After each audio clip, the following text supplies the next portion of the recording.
Hey y'all, welcome back to another episode of A Gardener's Journey Homestead. I'm Barbara. I'm in Tennessee in Zone 7B, and welcome to my backyard. Today we are planting half of the backyard space. So it is an exciting day because this is the very last space that we will be planting for the summer season. So if you're brand new here, we have three main growing spaces. And where I am right now in the back of my house, we have 5 raised beds.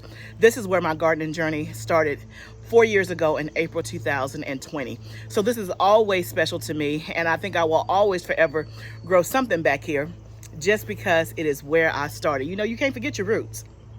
Cannot forget your roots. But back here we had 3 beds of garlic, and we have 2 beds of onions. The onions are still in. We're gonna harvest those probably in the next few days or so. I am waiting because there's been a lot of rain, so I'm waiting for there to not be rain for a few days so that the soil can dry out. It'll be easier to pull and they won't be as mushy on the bottom. So that's what I'm waiting on, but they are definitely ready. But we already harvested our garlic earlier this week. You should have seen a video on that. I'll pop it up here in case you didn't see our amazing garlic harvest. And so when we harvested the garlic, that left us with 3 beds left to plant. And so on that garlic video, we started planting some Roma tomatoes in those spaces. And what we're going to do is we're going to try to plant the rest of the other beds that are open. But I'm also, before I do that, I'm going to actually amend the soil. I did not do that on video when I was doing the tomatoes. And I knew that I would. It wasn't that I forgot. It's just that I didn't have the stuff up here, and I just wanted to go ahead and get the tomatoes in the ground because it was going to be raining the next day. So I'm going to go back, amend the bed, amend the soil for the ones that I already did and for the beds that are upcoming, and then we're going to go ahead and plant out what we're going to plant back here. The other 2 spaces that we have, if you are new here, we have a high tunnel that is 30 by 96. In the tunnel we grow in raised beds and in the ground. And then we also have an outside garden, which is space number 2, which is 4,000 square feet, where we plant directly into the ground. And so those spaces have already been planted. And so back here, I talk a lot about succession planting. I talk a lot about intentionality. So if you like to be organized, efficient, and intentional, this is the channel for you. Go ahead and subscribe right now in faith, because I am your girl if you like those 3 things, right? I'm all about efficiency, organization, and intentionality. So the reason why I bring up being intentional is because, again, it's not by happenstance that I'm like, oh, my garlic and my onions are going to be harvested around June. What am I going to put in the beds? No, we thought about that way back in February when we were doing our crop plan, right? And so when we started our seeds, we started enough seeds to begin with to fill the first 2 spaces. Ideally, I would have started seeds for back here and not had to have bought transplants. But May was a month of travel, so I was not at home to maintain seed starting and all the things. So I've had to buy transplants for back here. There's some things that I may just go ahead and direct sow. Haven't quite figured that part out yet on the other 2 beds where the onions are. But for the part that we're doing today, I have bought transplants from like a local plant stand. And that's what we're filling our beds with. But I knew exactly what I was going to plant in these beds. So one of the beds, the first bed that we're going to go back and amend, is a bed that we have nothing but Roma tomatoes in. So Roma tomatoes are a paste tomato. There are 3 different kinds of tomatoes. If you are a new gardener, there are paste, slicing, and cherry tomatoes. And there's also a grape or an ox heart tomato, but the 3 main kinds are cherry, paste, and slicing tomatoes. So a slicing tomato, think about what you would eat on a sandwich, right? It's juicy, it's red, you know, the juice is all down your chin. You put it on a BLT, you put it on a burger. That is a traditional slicing tomato, right? Has a lot of juice, a lot of seeds, the whole 9 yards. A cherry tomato are the little small tomatoes that you usually get on your salad. Paste tomatoes, which are what we're planting today, are kind of what the name says. It is for paste, for sauces, for things that are thick, like tomato sauce, spaghetti sauce. They have very few seeds and very little juice. They are more meaty, right? And so it's not, when you bite into a Roma tomato, you ain't gonna have no juice on your chin. It's gonna be dry. it's gonna be dry because it's a paste tomato. And so you're not gonna usually use Roma tomatoes for a burger or something like that. Now, can you? Yes, just to have the tomato, but it ain't gonna be like the juicy tomato that's all down your chin. A Roma tomato is paste, and that's what we have back here, and that is to make our sauces: tomato sauce, spaghetti sauce, pizza sauce, barbecue sauce, whatever sauce you want to make. A paste tomato is going to be better because it's going to be less watery, and it's going to be quicker to boil down, and it's going to give you a thicker sauce versus a runny or a thin sauce. So let's head over to the bed where we already have the Roma tomatoes. We're going to amend that bed, and then I also have some steaks that I'm going to go ahead and start training them to go up the steak as well. And then I'll talk to you about that once we get over there.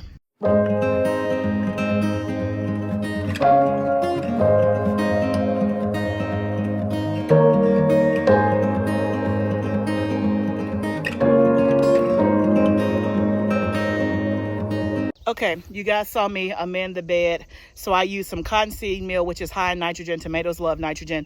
And then I also use Redmond soil conditioner that has humates in it, humic acid and some other materials. And then I also topped it with a potting soil that has alfalfa meal and kelp meal in it, an organic potting soil. So basically, I'm just using whatever I have left over, right? I'm not going to be too persnickety about it because this is all I have right now until I can go back to the store. And so now what I'm going to do is I have these steaks. So with Roma tomatoes, they are a determinate, and so they're going to grow in a bush habit, right? So determinate means they come to a determined height, they put on all their fruit at one time, versus indeterminate, they grow 7, 8, 9 feet tall, and they keep producing all throughout the season. So for bush or paste, for determinate tomatoes, you don't necessarily have to stake them like you would an indeterminate, but they do need some type of support typically. And so this is a perfect application for like a tomato cage or something like that. I don't have a tomato cage. I'm just going to use what I have. They're already kind of leaning over just because when I got them from the plant store, they were already pretty dried out, been sitting out. They have tons of plants just sitting outside. But once they've been in the soil probably for, I would say probably, when did I get these? Maybe 4 or 5 days. And they're doing fine. They're not dead by any stretch of the imagination, but they're not strong and standing up. And again, we've had a lot of rain. So I'm just going to put these steaks in here to kind of get them to stand up, so they'll go ahead and be trained to stand up. And this is what we'll keep in place throughout the season as they continue to grow. These are just some steaks. I've had these steaks for like 3 or 4 years. This is what I started staking my tomatoes with when I was a brand new gardener, my indeterminates. You don't want to use this for an indeterminate tomato because, as you can see here, this is only like 5 feet. 5 feet. They come as, they can get them as high as 6 feet, but it's not strong enough for an indeterminate tomato. I remember my first gardening season, I grew some brandywines, which are very vigorous in terms of how they grow. I was not pruning, didn't know anything about pruning, and y'all, it scarred me. I haven't grown a brandywine since then. They're supposed to have an amazing taste. I don't know because I didn't yield any, but I just remember the plant was wild and it was tall. This does not work for an indeterminate, but it's a perfect application for a determinate. So I'm just going to put these steaks in here and clip, and then we'll move on to the next bed. This is the next bed that we're doing. I have 1, 2, 3, 4, 5, about 8 Roma tomatoes in here that was left over from the other bed. I'm going to pull some of these weeds, amend the bed, and then we're going to fill the rest of this bed with peppers, and then also another kind of tomato, I think. So we'll go ahead and weed, amend, and plant.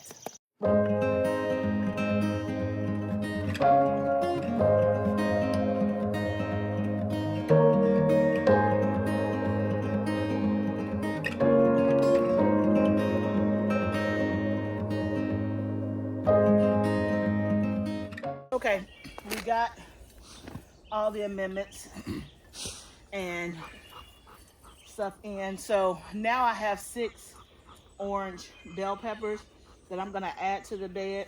These are called Orange Blaze. They had them. I got them. I tried these last year outside in the outside garden. They did okay. They didn't do great. but I think it was more about the row and where they were. Got a lot of water. So we're planting these. I'm gonna do them a little bit closer just so that they can lean on each other. And that'll help from a staking perspective.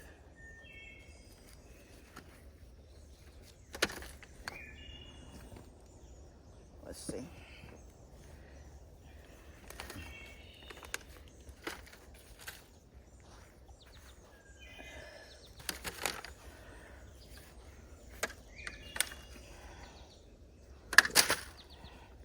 And then I'll put the last one right here.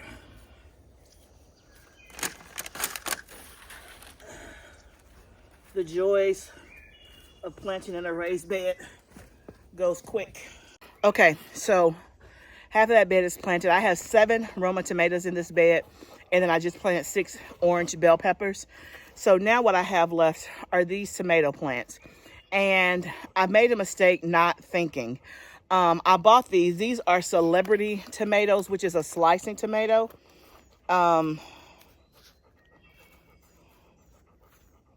Oh, I made a mistake, but this is better than I thought.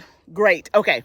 So I wanted more Roma tomatoes. I got all that they had, right? And so I was thinking on my crop plan, what else was supposed to go in this bed was some cherry tomatoes. And I was thinking to myself, oh, cherry tomatoes.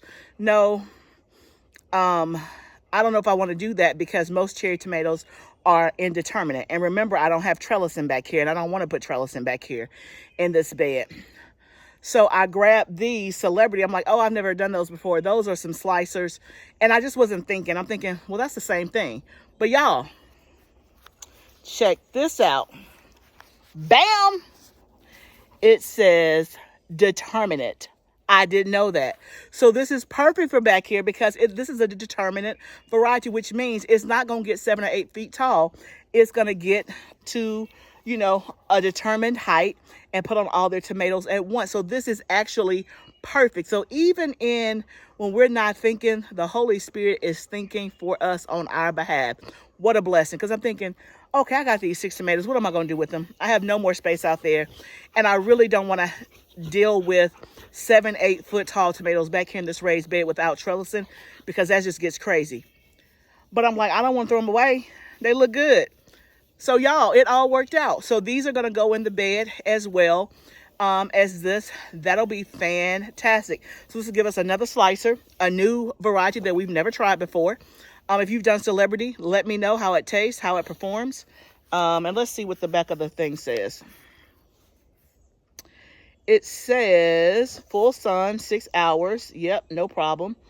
And not, what is that? 65 days until maturity, which is great. It doesn't say how tall it gets. I can look that up online. But that's fantastic. Okay, so let's get these in the ground. That worked out perfectly. Start here along this edge. And the other thing with determinate tomatoes is that I don't prune them. You don't want to prune them because, again, it's only going to put on so many blooms to begin with. So we'll get this pretty deep. They're dry, but once they get in this good soil and get watered, they should be A-okay. We're going to do this about 24 inches apart, so we can put 2 right here along the edge.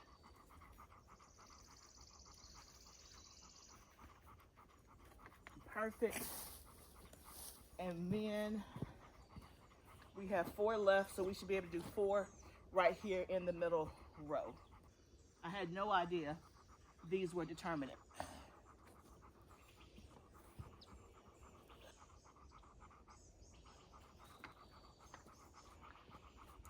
That gives these plenty of space to do their thing. I got 1 left. Let's see. So that I don't crowd anything out, because this one is getting in here. We'll just do this one like catty corner, like in here. Okay, perfect. Last bed, as you can see, I ran out of compost top dressing this side over here. I'm gonna have to go buy some more tomorrow. But The rest of it is done. The last thing we're gonna plant are sweet potatoes. I've always done my sweet potatoes in a raised bed, and I've always done them in my high tunnel. I've never done them out here, so I'm trying something new and see how it goes. Sweet potatoes love heat. Of course, it gets hot in the tunnel, but it should be hot out here. We get a lot of full sun out here, so we're gonna see how it goes. I have 12 sweet potato slips. That was all they had.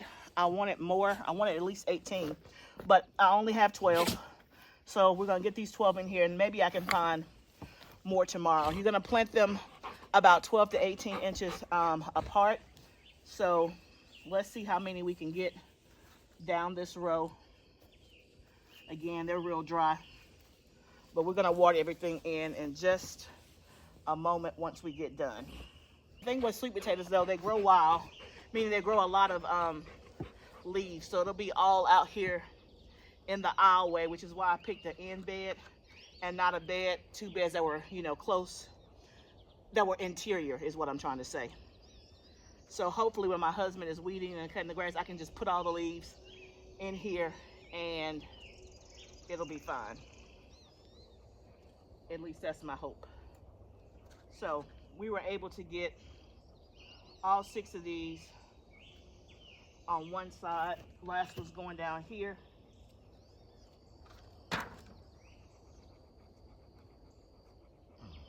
This will probably be the last thing that we harvest out here at the end of the summer. Sweet potatoes take between 90 to 100 days. I usually go to the 100-day mark. I found that to be more successful, is to let them have a longer time. So that'll put us towards the end of September.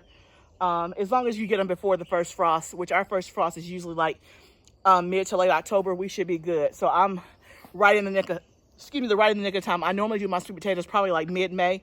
So I'm a couple of weeks behind when I've normally done it, but it should be fine. So I have 6 in. I'm gonna do the other 6. That'll take up half of this bed. I'm gonna see if I can find more. If not, then I'm gonna plant the other half of this bed with green beans, a bush variety. That'll be what's in the other half of the bed. So let me get this in and then we should be done. Okay guys, I got all 12 sweet potatoes in. The rest of the bed is empty. We gotta go get more compost, see if we can find some more sweet potato slips. If not, then we'll do the other side with bush green beans, and then 3 out of the 5 beds will be done. Next up on the list will be to harvest our onions, and then we'll do the same thing. We'll amend those beds and plant. What else is gonna go back here is cucumbers, and I'm gonna try some squash, I think. And then I may do a pollinator patch of flowers and some basil back here. I haven't quite decided on the last bed, but definitely cucumbers in one bed. And y'all, we should be good to go. So that'll happen over the next week or so. But thank you guys for joining me. I'm about to water before the sun goes down. Thank you guys so much for joining me in the back of the house today and just going with me on the ride of planting these 3 beds out. I'm excited. We'll have some paste tomatoes back here, and as well as some slicers, and then our sweet potatoes, which is a new thing. So it's always good if you have more than one growing space. It is good to change it up and either switch the spot where you normally plant and or plant in both places to see which one performs the best. I do that from time to time, so this will be a good experiment with the sweet potatoes to see how they do back here in the back of the house from under the tunnel.